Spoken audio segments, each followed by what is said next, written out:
돈의 노예에서 벗어나 행복을 찾아서 진정한 만족을 위한 여정. 돈. 200만 원만 있으면 세상 부러울 것 없겠다. 어릴 적 우리는 종종 이런 생각을 하곤 했죠. 저도 마찬가지였어요. 첫 월급날의 짜릿함은 아직도 생생하게 기억납니다. 하지만 시간이 흐르고 어느새 저는 돈의 노예가 되어 있었어요. 쉴 새 없이 돈을 벌고 모으는 데만 혈안이 되어 있었죠. 돈이 많으면 행복할까? 이런 질문을 스스로에게 던져본 적 있으신가요? 물론 돈이 중요하지 않다는 건 아니에요. 하지만 돈이 많다고 무조건 행복해지는 건 아니라는 사실을 깨달았습니다.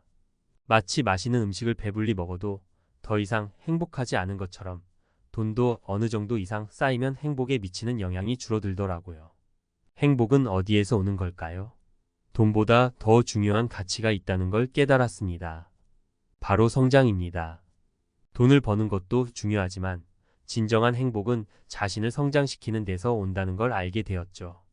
50대 은퇴, 새로운 삶의 시작 퇴직 후 진짜 나를 찾아 떠난 D씨의 용감한 도전. 이제 좀 쉬어도 되겠지? 30년 넘게 한 회사에 헌신했던 D씨는 퇴직 후 안도의 한숨을 내쉬었습니다. 하지만 곧 밀려오는 허탈감과 무료함에 낯설기만 했습니다. 늘 바쁘게 돌아가던 일상이 갑자기 멈춰버리니 마치 삶의 의미를 잃어버린 것만 같았습니다. 이대로 끝낼 순 없지. D씨는 퇴직 후 삶을 그저 무료하게 보내고 싶지 않았습니다. 젊은 시절 꿈꿨던 버킷리스트를 하나씩 실현해 나가기로 결심했습니다. 새로운 도전 잊고 지냈던 꿈을 향해 D씨는 젊은 시절 좋아했던 사진 촬영을 다시 시작했습니다. 전국 곳곳을 여행하며 아름다운 풍경을 카메라에 담았습니다. 또한 평소 관심 있었던 요리 학원에 등록하여 다양한 요리를 배우고 맛보는 즐거움을 만끽했습니다. D씨는 퇴직 후 삶이 오히려 더 풍요로워졌다고 말합니다. 돈을 벌기 위해 억지로 하던 일에서 벗어나 자신이 진정으로 좋아하는 일에 집중하면서 삶의 활력을 되찾았습니다. 행복의 재발견. 돈보다 소중한 가치를 깨닫다. D씨는 퇴직 후 삶을 통해 돈보다 소중한 가치를 깨달았습니다. 바로 시간과 자유입니다. 젊은 시절에는 돈을 벌기 위해 시간을 희생했지만 이제는 시간을 자유롭게 활용하며 자신이 원하는 삶을 살 수 있게 되었습니다. D씨는 퇴직 후 삶을 통해 돈으로 살 수 없는 행복을 경험했습니다. 잊고 지냈던 꿈을 향해 나아가고 새로운 취미를 통해 즐거움을 찾으면서 삶의 활력을 되찾았습니다. D씨의 이야기에서 우리가 얻을 수 있는 교훈은 무엇일까요? 늦었다고 생각할 때가 가장 빠른 때. D씨는 퇴직 후에도 새로운 도전을 시작했습니다. 늦었다고 생각하지 말고 자신이 원하는 삶을 위해 용기를 내는 것이 중요합니다. 돈보다 소중한 가치의 발견. D씨는 돈보다 시간과 자유가 더 소중하다는 것을 깨달았습니다. 돈에 얽매이지 않고 자신에게 의미 있는 시간을 보내는 것이 진정한 행복입니다. 끊임없는 자기성장. D씨는 새로운 취미를 통해 끊임없이 자신을 성장시켰습니다. 퇴직 후에도 배우고 성장하는 즐거움을 놓치지 않는 것이 중요합니다. D씨의 이야기는 퇴직 후 삶을 어떻게 살아야 할지 고민하는 많은 사람들에게 용기와 희망을 줍니다. 돈에 얽매이지 않고 자신만의 행복을 찾아 떠나는 D씨의 용감한 도전은 우리 모두에게 삶의 방향을 다시 한번 생각해 볼 기회를 제공합니다. 행복은 순간의 기분. 하지만 물론 행복은 순간의 기분일 수 있습니다. 하지만 그 행복을 오래도록 유지하는 방법은 분명히 존재합니다. 돈에만 매달리지 않고 자신을 성장시키는 데 집중할 때 우리는 진정한 행복을 느낄 수 있습니다. 적은 돈으로도 만족을 얻는 상태가 바로 행복이다. 저는 이 말에 깊이 공감합니다. 돈이 많다고 행복한 건 아니니까요. 진정한 행복은 돈으로 살 수 없는 가치를 추구할 때 찾아옵니다.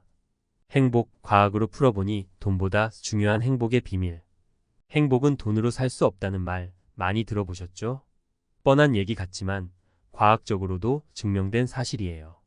오늘은 행복의 과학적 근거와 이론을 바탕으로 돈보다 중요한 행복의 비밀을 파헤쳐 보려고 합니다. 어려운 얘기는 싹 빼고 우리 일상생활에 쏙쏙 들어오는 꿀팁도 알려드릴게요. 1. 돈과 행복의 상관관계 생각보다 약하다. 돈이 많으면 행복할까요? 물론 어느 정도는 맞는 말이에요. 가난은 불행을 야기할 수 있고 기본적인 의식주가 해결되어야 행복을 추구할 여유가 생기니까요. 하지만 연구 결과에 따르면 돈과 행복의 상관관계는 생각보다 약하다고 해요. 적응 이론 애덕테이션 실이 쉽게 말해 우리는 좋은 일이 생겨도 금방 익숙해져 버린다는 거예요. 예를 들어 로또에 당첨되어 갑자기 부자가 되어도 처음에는 엄청 행복하겠지만 시간이 지나면 그 행복감은 점점 줄어들고 결국 원래 상태로 돌아가게 됩니다. 행복의 쳇바퀴 퀴어다니 트레드밀 돈을 많이 벌어도 더 큰 집, 더 좋은 차를 원하게 되는 것처럼 우리는 끊임없이 더 많은 것을 추구하며 행복을 쫓지만 결국 제자리 걸음을 하는 것과 같다는 이론이에요. 행복의 진짜 원천 돈보다 중요한 것들. 그렇다면 행복은 어디에서 오는 걸까요? 연구 결과에 따르면 행복은 돈보다 다음과 같은 요소들과 더 밀접한 관련이 있다고 합니다. 1.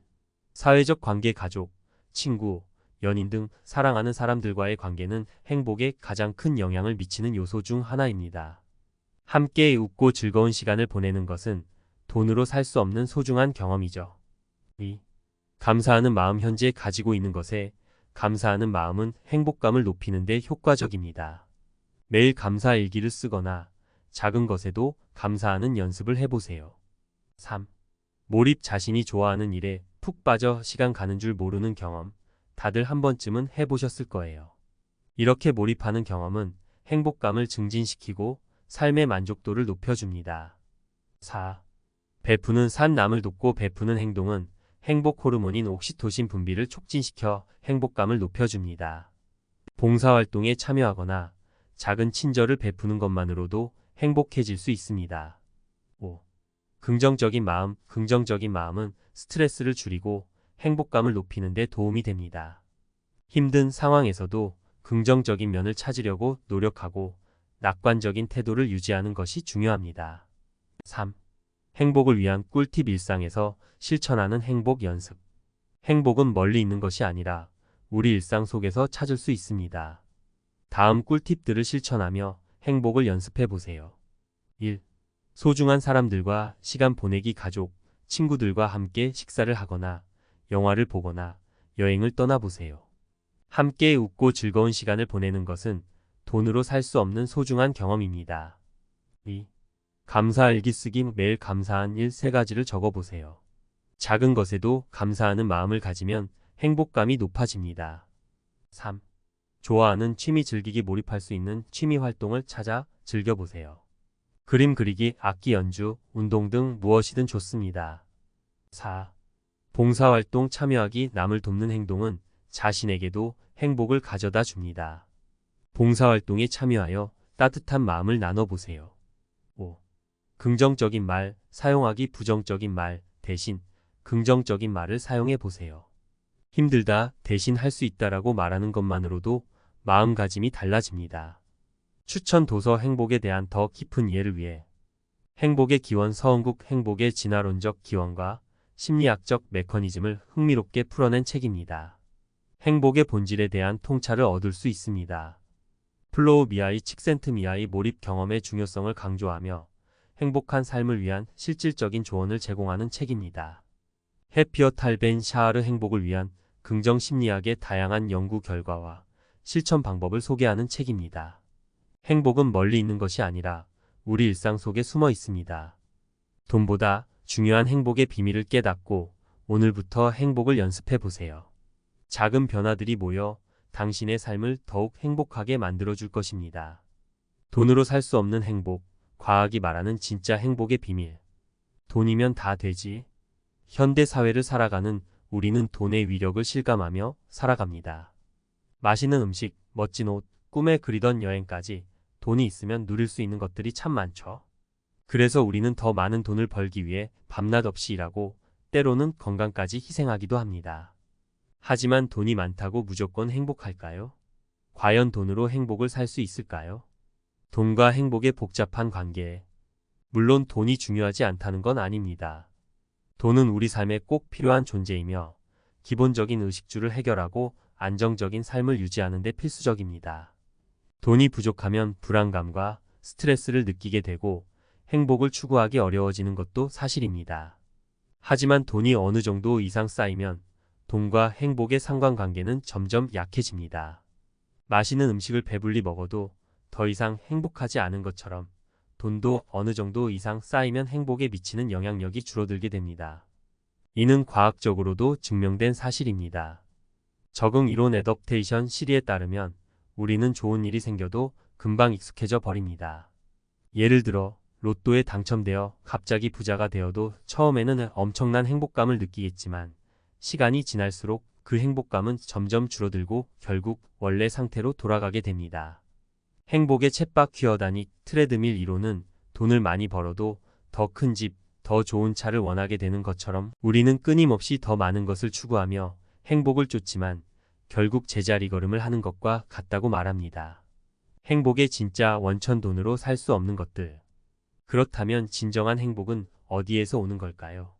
과학적 연구 결과에 따르면 행복은 돈보다 사회적 관계, 감사하는 마음, 몰입, 베푸는 삶, 긍정적인 마음과 더 밀접한 관련이 있다고 합니다. 사회적 관계는 행복에 가장 큰 영향을 미치는 요소 중 하나입니다. 가족, 친구, 연인 등 사랑하는 사람들과 함께 웃고 즐거운 시간을 보내는 것은 돈으로 살 수 없는 소중한 경험입니다. 감사하는 마음은 현재 가지고 있는 것에 감사하며 행복감을 높이는 데 효과적입니다. 매일 감사 일기를 쓰거나 작은 것에도 감사하는 연습을 해보세요.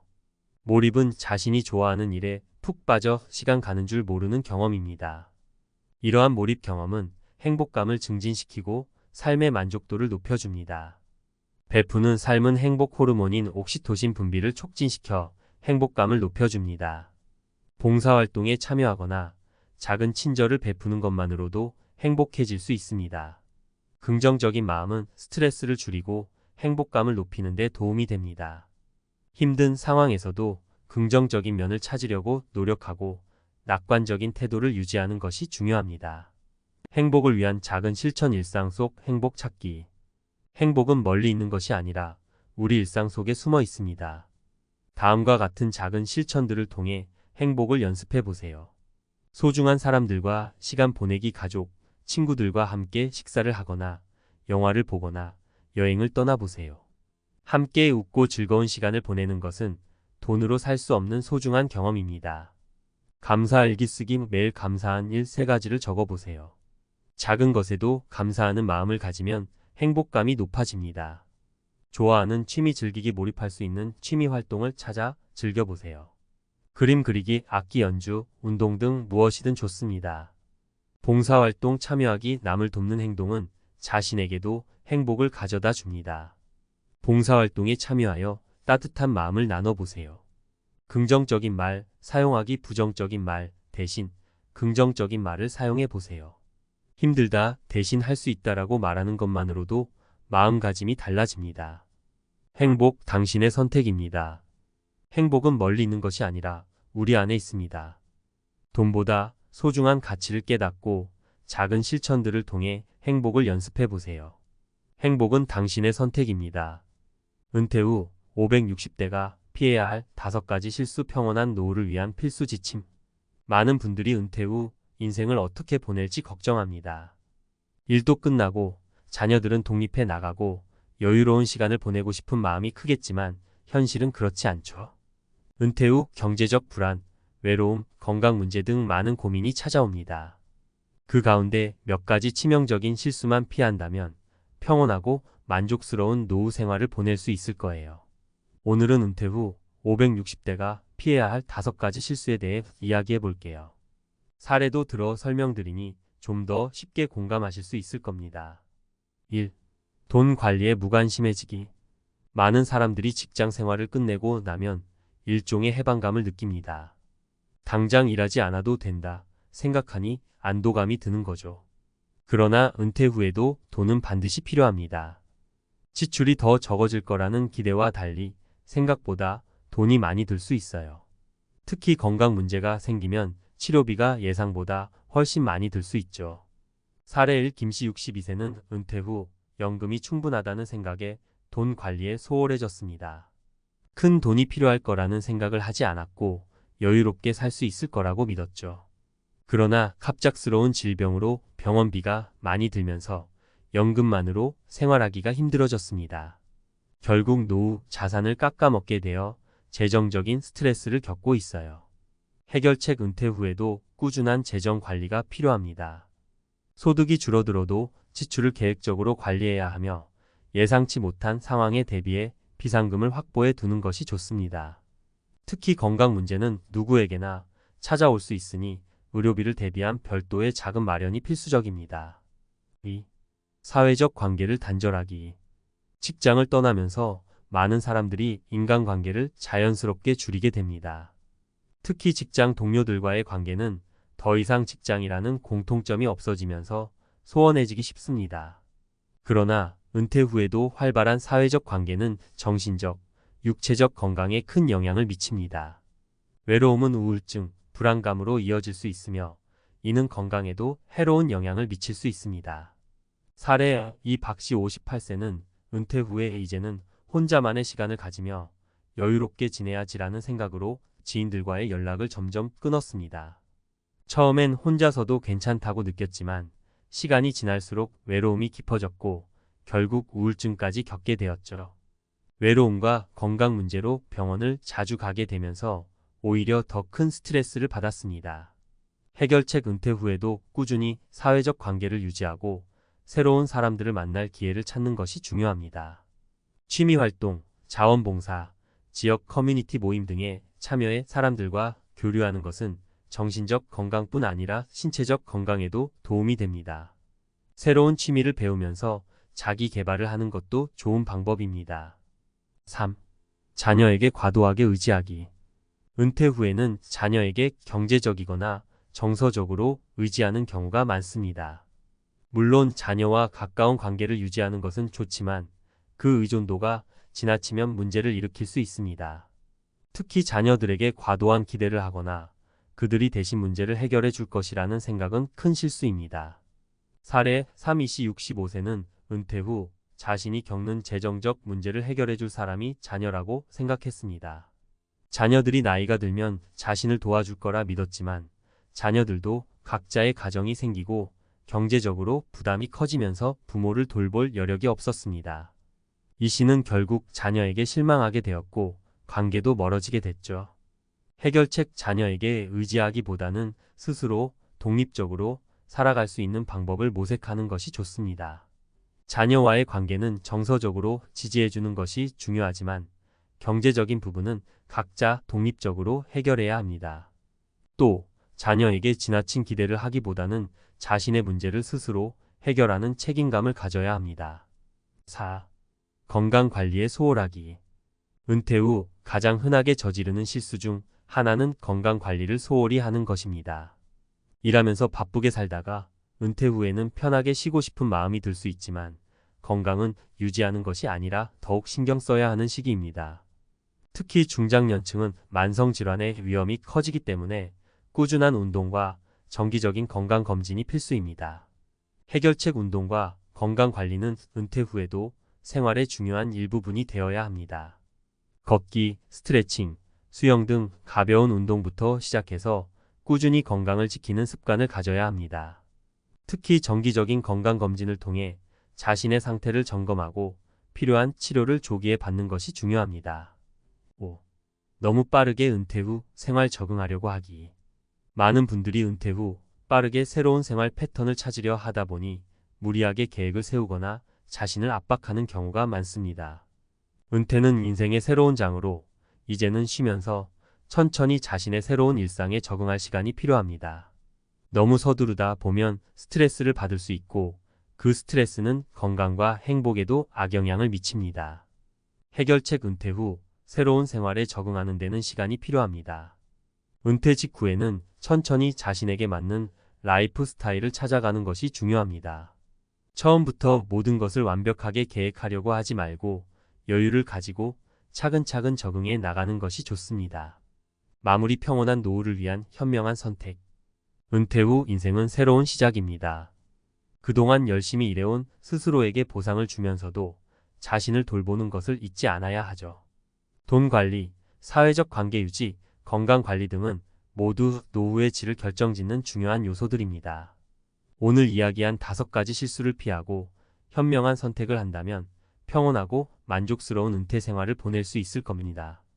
항상 자신을 사랑하고 스스로의 인생을 긍정적으로 만들어가길 바랍니다.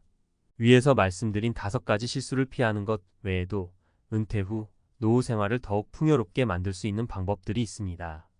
몇 가지 추가로 말씀드릴게요. 6. 새로운 목표나 취미를 찾지 않기. 은퇴 후에는 시간이 많아지지만 그 시간을 어떻게 보낼지 몰라 막막해하는 분들이 많습니다. 목표나 취미 없이 시간을 보내다 보면 무료함과 우울감이 찾아올 수 있어요. 사례 4. 정시 60세는 은퇴 후 특별히 할 일이 없어서 TV 시청과 인터넷 서핑으로 하루를 보냈습니다. 처음엔 편했지만 시간이 지날수록 삶의 의미를 찾지 못해 우울감을 느꼈습니다. 결국 그는 친구의 권유로 그림 그리기를 시작했고 다시 활력을 되찾을 수 있었습니다. 해결책. 새로운 취미나 목표를 설정해 보세요. 예술, 음악, 여행, 글쓰기 등 관심 있는 분야를 탐색하며 자기 개발의 기회로 삼을 수 있습니다. 이를 통해 삶의 만족도와 자기 효능감을 높일 수 있습니다. 7. 기술 발전에 뒤처지기.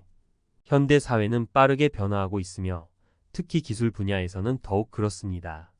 스마트폰, 인터넷, 소셜미디어 등은 이미 생활의 일부가 되었죠. 기술에 대한 이해가 부족하면 사회와 단절되는 느낌을 받을 수 있습니다. 사례 5. 최씨 63세는 스마트폰 사용이 익숙하지 않아 가족들과의 소통에 어려움을 겪었습니다. 자녀들은 메시지나 영상통화를 주로 사용했지만 그는 전화통화만 선호했죠. 결국 가족들과의 소통 빈도가 줄어들어 외로움을 느꼈습니다. 해결책. 기술 사용에 도전해 보세요. 스마트폰 사용법, 인터넷 활용 방법 등을 배우면 세상과 더 가까워질 수 있습니다. 이는 가족들과의 소통뿐만 아니라 새로운 정보를 얻는 데에도 큰 도움이 됩니다. 8. 재능과 경험을 나누지 않기. 은퇴 전까지 쌓아온 지식과 경험은 매우 가치 있습니다. 이를 사회에 환원하거나 다른 사람들과 나누는 것은 보람찬 일이 될 수 있습니다. 사례 6. 한씨 65세는 은퇴 후 지역 도서관에서 무료 강의를 시작했습니다. 그는 자신의 전문 지식을 공유하면서 보람을 느꼈고 새로운 사람들과의 만남을 통해 삶의 활력을 얻었습니다. 해결책. 자원봉사, 멘토링, 강의 등 다양한 방법으로 자신의 재능과 경험을 나눠보세요. 이는 사회에 기여하는 동시에 자신의 삶에도 긍정적인 영향을 줍니다. 9. 미래 계획을 세우지 않기. 은퇴했다고 해서 계획이 필요 없는 것은 아닙니다. 오히려 남은 삶을 어떻게 보낼지 구체적으로 계획하는 것이 중요합니다. 해결책. 단기적, 장기적인 목표를 설정하고 이에 맞는 계획을 세워보세요. 여행, 취미, 재정 관리 등 다양한 분야에서 계획을 세우면 더욱 의미 있는 삶을 살 수 있습니다. 10. 긍정적인 마인드 유지하지 않기. 마지막으로 가장 중요한 것은 긍정적인 마음가짐입니다. 나이가 들었다고 해서 새로운 것을 못하는 것이 아니며 삶의 즐거움은 스스로 만들어가는 것입니다. 해결책. 매일 감사하는 마음을 갖고 작은 일에도 기쁨을 느껴보세요. 긍정적인 생각은 건강과 행복에 큰 영향을 미칩니다. 맺은 말. 은퇴 후의 삶은 이전과는 다른 도전과 기회로 가득합니다. 중요한 것은 이러한 변화를 어떻게 받아들이고 대처하느냐입니다. 오늘 말씀드린 실수들을 피하고 적극적으로 삶을 설계해 나간다면 노후는 또 다른 행복의 시기가 될 것입니다. 지금까지 자신의 인생을 열심히 살아오신 여러분께 존경과 응원의 말씀을 전합니다. 앞으로의 날들도 행복과 건강이 가득하길 바랍니다. 항상 스스로를 아끼고 사랑하세요. 행복한 노후를 위한 작은 습관들. 은퇴 후 삶의 질을 높이기 위해 실천할 수 있는 몇 가지 작은 습관들을 소개할게요. 일상 속에서 쉽게 적용할 수 있는 것들이니 한번 시도해 보세요. 1. 매일 아침 일기 쓰기. 하루를 어떻게 시작하느냐가 그날의 기분을 결정할 수 있습니다. 매일 아침 일기를 쓰면서 그날의 목표나 감정을 정리해 보세요. 긍정적인 생각을 기록하면 자연스럽게 긍정적인 마음가짐을 유지할 수 있습니다. 2. 건강한 식습관 유지하기. 균형 잡힌 식사는 건강한 노후를 위한 기본입니다. 신선한 과일과 채소, 단백질을 충분히 섭취하고 가공식품이나 설탕이 많은 음식은 줄여보세요. 작은 변화가 큰 결과로 이어질 수 있습니다. 3. 매일 조금씩 운동하기. 운동은 건강을 유지하는 데 매우 중요합니다.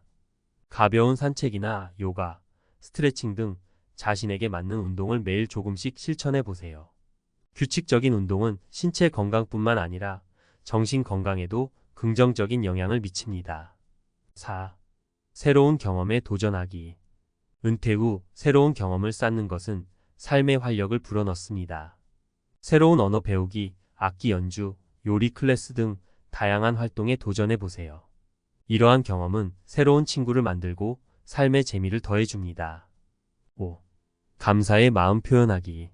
매일 감사한 일을 찾아보는 것은 긍정적인 마음을 기르는 데 도움이 됩니다. 작은 일이라도 좋으니 감사한 일을 적어보고 주변 사람들에게도 감사의 말을 전해보세요. 이러한 태도가 긍정적인 에너지를 만들어 줍니다. 커뮤니티와의 연결. 은퇴 후 지역 사회와의 연결도 매우 중요합니다. 지역 커뮤니티에 참여해 다양한 활동에 동참하고 사람들과 소통하면서 소속감을 느껴보세요.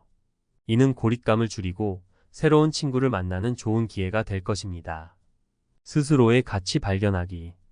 은퇴 후 자신의 가치를 재발견하는 과정도 중요합니다. 자신이 무엇을 잘하고 좋아하는지를 탐색해 보세요. 재능이나 경험을 바탕으로 다른 사람들을 돕거나 새로운 일을 시작하는 것도 좋은 방법입니다. 마무리하며 은퇴 후의 삶은 새로운 기회의 연속입니다.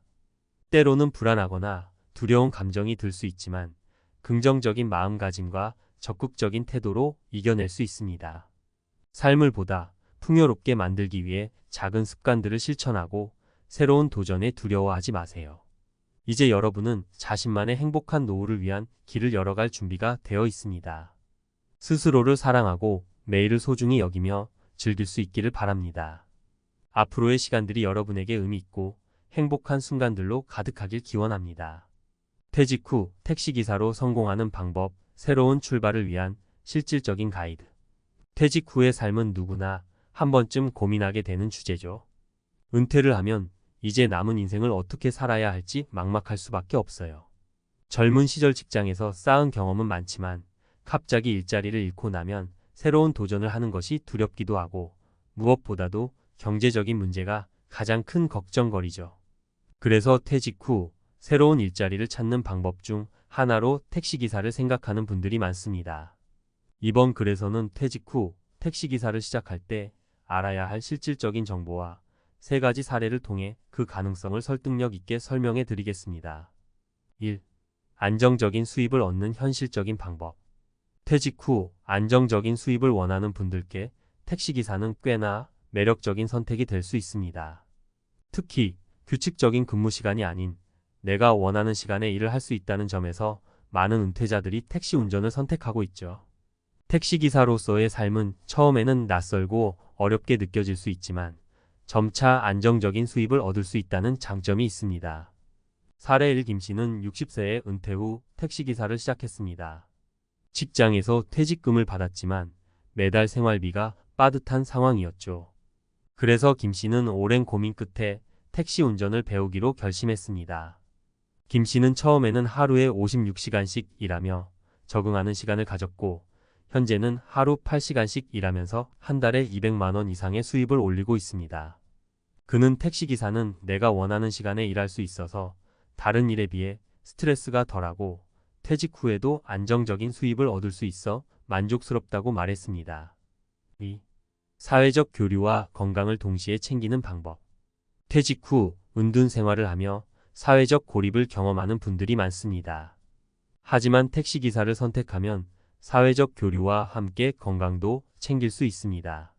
사람들과 매일 대화를 나누고 끊임없이 움직이며 활동적인 생활을 유지할 수 있기 때문에 신체적, 정신적으로 긍정적인 영향을 받을 수 있죠. 사례 2. 65세의 박 씨는 오랫동안 은퇴 후 혼자 있는 시간이 많아 우울감을 느꼈습니다. 그는 외로움을 극복하고자 택시기사를 시작했는데 다양한 사람들과의 소통을 통해 점점 우울증이 해소되었습니다. 다양한 손님들과의 대화를 통해 얻는 에너지가 크더라고요. 사람들을 만나는 일이 이렇게 중요한 줄 미처 몰랐어요. 게다가 매일 일정 시간을 운전하다 보니 몸도 많이 좋아졌습니다. 3. 적은 투자로 시작하는 창업 아이템. 대부분의 사람들이 창업을 생각하면 거액의 자본을 떠올리곤 합니다. 하지만 택시기사는 상대적으로 적은 비용으로 시작할 수 있는 현실적인 창업 아이템이 될 수 있습니다. 자신이 보유한 차량을 활용하거나 중고 차량을 구매해 택시업에 뛰어드는 방법이 있기 때문이죠. 물론 면허 취득과 관련 법규를 잘 따르는 것이 중요하겠지만 많은 초기 자본을 투자하지 않고도 시작할 수 있는 점은 큰 장점입니다. 사례 3위 씨는 퇴직 후 적은 돈으로 창업할 수 있는 일을 찾고 있었습니다. 그는 사업 아이템을 고민하다가 개인 택시 면허를 취득해 택시기사를 시작했는데요.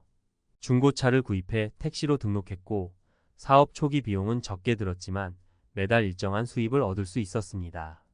큰 자본 없이도 시작할 수 있다는 점이 택시의 매력입니다. 또 시간 관리를 내가 할 수 있어서 좋습니다. 결론 퇴직 후 택시기사로서의 가능성.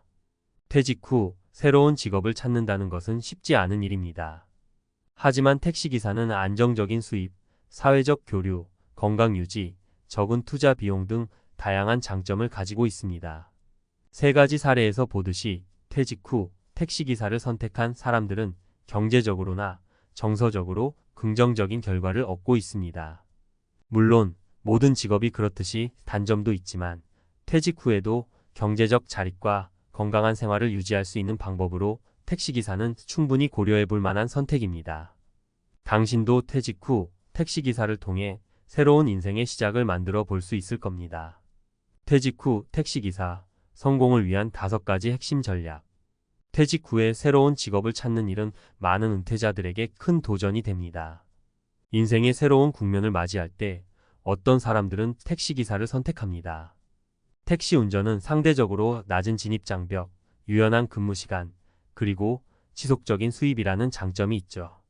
하지만 시작하기 전에 반드시 고려해야 할 요소들이 있습니다. 이번 칼럼에서는 택시기사로 성공하기 위해 중요한 5가지 핵심 전략을 소개해 드리겠습니다. 1. 면허 취득과 법규 이해 준비 없이 시작하지 말자. 택시 운전을 시작하려면 우선적으로 면허가 필요합니다. 단순히 운전면허증만 가지고는 택시기사가 될 수 없어요. 여기에는 택시운전 자격증이라는 것이 따로 필요합니다. 이 자격증을 따기 위해서는 일정한 교육 과정을 이수해야 하고 이후에는 필기시험도 통과해야 하죠. 이 과정이 어렵진 않지만 미리 준비하고 관련 법규를 충분히 숙지하는 것이 중요합니다. 특히 지역별로 택시기사에게 요구되는 규제가 다를 수 있기 때문에 자신이 활동하려는 지역의 법규를 미리 파악하는 것이 필수입니다. 어떤 사람들은 이 부분을 소홀히 했다가 나중에 불이익을 겪기도 합니다. 사례 1. 62세에 퇴직한 김씨는 퇴직 후 바로 택시기사를 시작하려고 했지만 자격증과 관련 법규를 미리 확인하지 않은 탓에 초기 과정에서 상당한 시간을 허비했습니다. 이후 그는 자격증을 따고 법규를 준수한 후에서야 본격적으로 일을 시작할 수 있었습니다. 김씨는 미리 준비하고 법규를 숙지했다면 훨씬 수월했을 텐데 초반에는 정말 힘들었어요 라며 준비의 중요성을 강조했습니다. 2. 차량 관리와 비용, 효율화, 유지비를 줄이는 지혜. 택시 운전은 차량을 꾸준히 운행해야 하는 직업이기 때문에 차량 관리가 굉장히 중요합니다. 차량을 자주 사용하는 만큼 유지비도 많이 들어가죠. 그래서 차량의 상태를 항상 체크하고 주기적인 점검을 통해 차량 수명을 연장하는 것이 필요합니다. 또한 연비가 좋은 차를 선택하는 것도 중요한 전략 중 하나입니다. 사례 2. 은퇴 후 택시기사를 선택한 이 씨는 처음에는 유지비를 크게 고려하지 않고 차량을 선택했습니다. 그러나 운행을 시작하고 나니 생각보다 많은 수리 비용과 연료비가 발생하면서 부담이 커졌죠. 그 후 그는 연비가 좋은 하이브리드 차량으로 교체했고 유지비를 크게 줄일 수 있었습니다. 이 씨는 연비와 차량 상태를 꼼꼼히 따져보는 게 택시기사로서 성공하는 데 중요한 요소인 것 같아요 라고 말합니다. 3. 시간 관리의 중요성. 과로를 피하고 건강을 지키자. 택시기사는 자신의 시간을 자유롭게 관리할 수 있는 직업이라는 점에서 많은 은퇴자들에게 매력적입니다. 하지만 무작정 많은 시간을 투자한다고 해서 더 많은 수입을 올릴 수 있는 것은 아닙니다. 오히려 과로는 건강을 해칠 수 있고 결국에는 오랜 시간 일을 하지 못하게 만들 수 있죠. 퇴직 후에는 건강 관리가 무엇보다 중요한데 적절한 휴식과 효율적인 시간 관리를 통해 일과 생활의 균형을 맞추는 것이 중요합니다. 사례 3. 64세의 박 씨는 퇴직 후 택시기사를 시작하면서 하루에 12시간 이상 일을 하곤 했습니다. 처음에는 수입이 늘어나는 것 같았지만 몇 달 후에는 심한 피로감에 시달리기 시작했죠. 결국 그는 건강 문제로 잠시 일을 쉬어야 했습니다. 이후 박 씨는 하루 8시간 이내로 일하는 규칙을 세우고 꾸준한 운동과 휴식을 병행하며 건강을 지켰습니다. 그는 처음에는 수입을 늘리기 위해 무리하게 일했지만 이제는 건강이 가장 중요하다는 걸 깨달았어요. 라고 말합니다. 4. 고객 응대 능력 소통이 곧 수입이다. 택시기사로서 성공하려면 단순히 운전만 잘하는 것 이상으로 고객과의 소통 능력이 중요합니다. 택시기사로 일하다 보면 다양한 사람들을 만나게 되고 그들과의 대화가 큰 역할을 하죠. 특히 친절하고 긍정적인 태도를 유지하는 것이 중요합니다. 이는 단골 고객을 만드는 데도 큰 도움이 됩니다. 택시를 자주 이용하는 손님들은 자신과 대화가 잘 통하는 기사를 찾게 마련입니다. 긍정적인 소통은 평판에도 영향을 미치며 결국 장기적으로 수입을 늘리는 데 기여하게 됩니다. 사례 사송 씨는 은퇴 후 택시기사를 시작한 지 1년 만에 단골 손님들이 생기기 시작했습니다. 그는 손님들과의 대화를 통해 그들이 원하는 서비스가 무엇인지 파악하고 그에 맞춰 대응하는 것이 중요했어요. 단골 손님들이 늘어나니 수입도 안정적으로 유지할 수 있었습니다. 라고 설명합니다. 5. 장기적인 계획 수립 퇴직 후 삶을 설계하자. 마지막으로 중요한 것은 장기적인 계획입니다. 택시 운전은 단기적인 해결책이 될 수 있지만 장기적으로는 다른 직업이나 투자 계획과 함께 병행해야 할 수 있습니다. 퇴직 후에도 계속해서 수입을 창출할 수 있는 방법을 고민하고 택시 운전이 그중 하나의 선택지일 뿐이라는 점을 염두에 두어야 합니다. 따라서 장기적인 재정 계획과 은퇴 후의 삶에 대한 큰 그림을 그리는 것이 중요합니다. 사례 5. 67세의 윤 씨는 택시 운전을 시작할 때부터 은퇴 후에도 경제적으로 자립하기 위한 장기적인 계획을 세웠습니다. 그는 일정 수입을 모아 작은 카페를 창업했으며 택시 운전은 부업으로 이어가고 있습니다. 윤 씨는 택시 운전만으로는 부족할 수 있다고 생각했기 때문에 처음부터 다른 일을 함께 병행할 계획을 세웠어요. 지금은 택시 일도 하고 카페 운영도 하면서 여유롭게 생활하고 있습니다. 라고 말합니다. 결론 퇴직 후 택시기사로 성공하는 길. 퇴직 후 택시기사로 성공하기 위해서는 단순히 운전만 잘해서는 안 됩니다. 면허 취득, 차량 관리, 시간 관리, 고객 응대, 그리고 장기적인 계획 수립까지 다양한 요소를 고려해야 합니다. 퇴직 후의 삶은 새로운 출발점이며 그 출발을 어떻게 준비하느냐에 따라 성공 여부가 달라질 수 있습니다. 위에서 소개한 5가지 핵심 전략을 잘 활용한다면 퇴직 후에도 경제적으로 안정된 삶을 유지할 수 있을 뿐만 아니라 건강과 사회적 관계도 유지할 수 있을 것입니다. 택시기사로서의 새로운 도전은 그저 수입을 위한 일이 아니라 삶을 다시 한번 풍요롭게 만드는 기회가 될 수 있습니다. 연금으로 충분할까? 34년 근무 후 은퇴한 공무원의 솔직한 은퇴 현실 고백. 나는 34년 동안 성실히 일했고 은퇴하면 연금으로 여유롭게 살 수 있을 줄 알았지. 이 말 아마 많은 분들이 공감하실 겁니다. 공무원이라는 직업이 갖는 가장 큰 장점 중 하나는 안정된 연금이니까요. 실제로 주변에서도 공무원은 연금만 받아도 걱정 없지 않나? 하는 말을 참 많이 듣습니다. 저도 그렇게 믿고 살았습니다. 그런데 막상 은퇴해보니 그 믿음이 완벽하게 현실을 반영하진 않더군요. 연금은 분명 큰 버팀목이 됩니다. 하지만 과연 그걸로 충분히 살 수 있을까요? 은퇴 이후에도 살아갈 날은 길고 물가는 오르고 건강은 예전 같지 않고 자녀들은 아직 경제적으로 완전히 독립하지 않은 경우도 많고요. 결국 여유 있는 노후는 또 다른 준비가 필요하다는 걸 은퇴하고 나서야 절실히 깨닫게 됩니다. 오늘은 실제로 34년 근무 후 은퇴한 한 공무원의 이야기를 중심으로 은퇴 후의 삶과 연금의 현실, 그리고 그 이후 어떻게 다시 삶을 꾸려나가는지를 구체적인 사례 3가지와 함께 나눠보려고 합니다. 공무원이든 아니든 곧 은퇴를 앞두고 있거나 이미 은퇴하신 분들께 도움이 되셨으면 좋겠습니다. 사례 1 연금만으로는 생활비가 빠듯해요. 그래서 마트에서 알바 중입니다. 이분은 구청에서 34년간 근무하시다 정년 퇴직하신 60대 초반의 남성입니다. 퇴직 당시 받기 시작한 연금은 월 약 220만 원. 처음엔 이 정도면 괜찮네라고 생각하셨대요. 그런데 실제로 생활비를 써보니 생각보다 빠듯하더랍니다. 월세는 아니었지만 관리비, 보험료, 식비, 통신비, 손주들 용돈, 병원비 등등 들어가는 돈이 한 달에 25만 270만 원. 연금만으로는 매달 3,050만 원씩 부족했던 겁니다. 처음엔 적금을 깼지만 그게 얼마나 오래 버티겠어요. 결국 근처 마트에서 오전 알바를 시작하셨답니다. 몸은 좀 힘들지만 손님들하고 말도 섞고 시간도 잘 가고 한 달에 70만 원 벌면 마음이 든든해요. 라고 하시더군요. 중요한 건 돈보다도 내가 여전히 일할 수 있다는 자신감이 다시 생겼다는 거였답니다. 사례 이해하고 싶었던 일 지금이라도 시작했어요. 또 다른 분은 50대 후반에 조기 퇴직한 여성 공무원이었어요. 행정직으로 30년 넘게 일했고 퇴직 후엔 연금과 함께 하고 싶었던 일을 해보자고 결심하셨죠. 그분은 오랫동안 제빵에 관심이 있었는데 공직에 있을 땐 여유가 없어서 배우지 못했대요.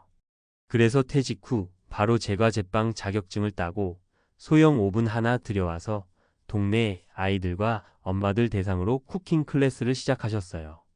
처음엔 수입보단 취미였지만 입소문이 나면서 작은 수입도 생기고 무엇보다 퇴직 후 우울할 틈이 없었다는 게 가장 큰 성과였다고 합니다. 연금은 최소한의 생활을 지켜주는 보험 같아요.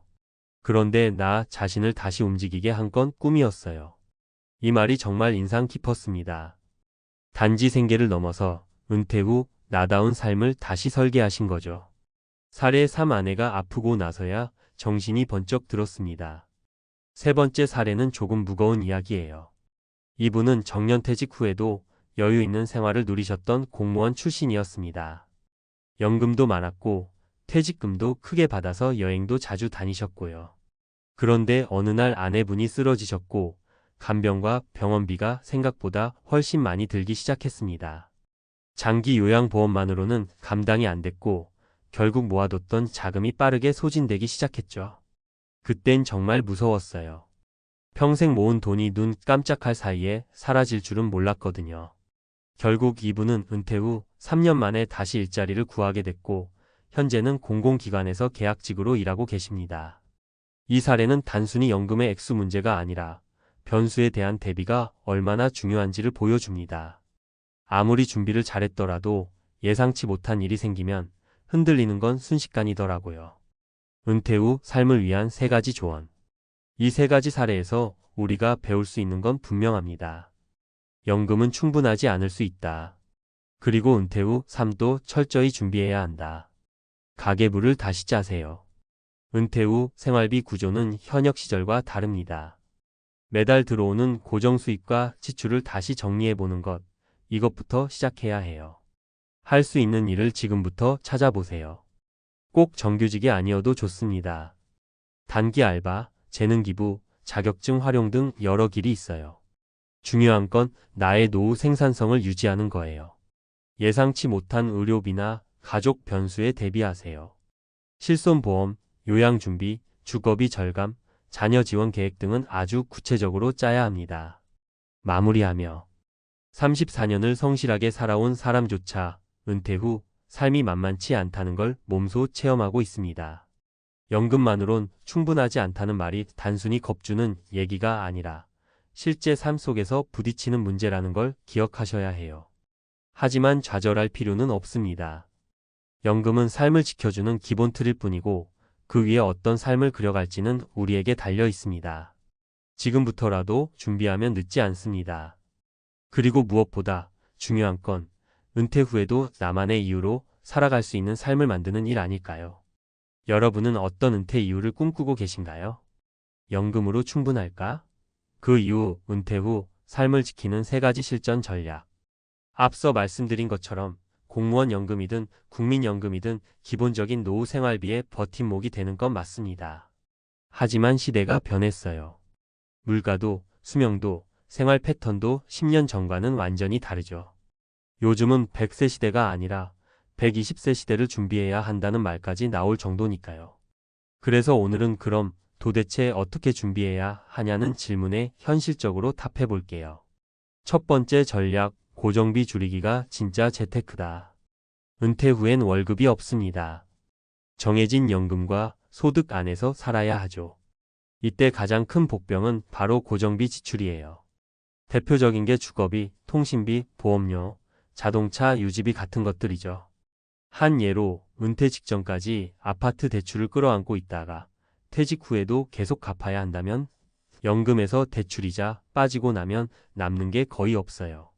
그래서 요즘은 퇴직 전에 집 줄이기 혹은 지방으로 이사 가기 같은 다운사이징 전략을 쓰는 분들이 많아요. 실제 사례. 공무원 퇴직 후 경기도 외곽으로 이사간 부부가 있었어요. 기존의 84이 아파트에 살았는데 관리비와 대출이자 난방비까지 다 합치면 월 100만 원이 넘게 나갔답니다. 그런데 단독주택 전세로 옮기고 나서 월 지출이 40만 원으로 줄었어요. 그분 말씀으로는 그냥 이사 한 번 했을 뿐인데 매달 소득이 60만 원 늘어난 기분이라더군요. 은퇴 후 가장 먼저 손봐야 할 건 돈을 더 버는 법보다 덜 쓰는 구조를 만드는 것이에요. 이게 진짜 노후 재테크입니다. 두 번째 전략, 소득 파이프라인을 하나 더 만들자. 연금은 자동으로 들어오는 소득이긴 하지만 딱 그거 하나만 믿기엔 너무 불안하죠. 그래서 요즘 많이들 이야기하는 게 파이프라인 소득이에요. 즉, 은퇴 후에도 자동 또는 반자동으로 들어올 수 있는 또 하나의 소득줄을 만들자는 거죠. 그렇다고 거창하게 부동산 투자를 하라는 이야기는 아닙니다.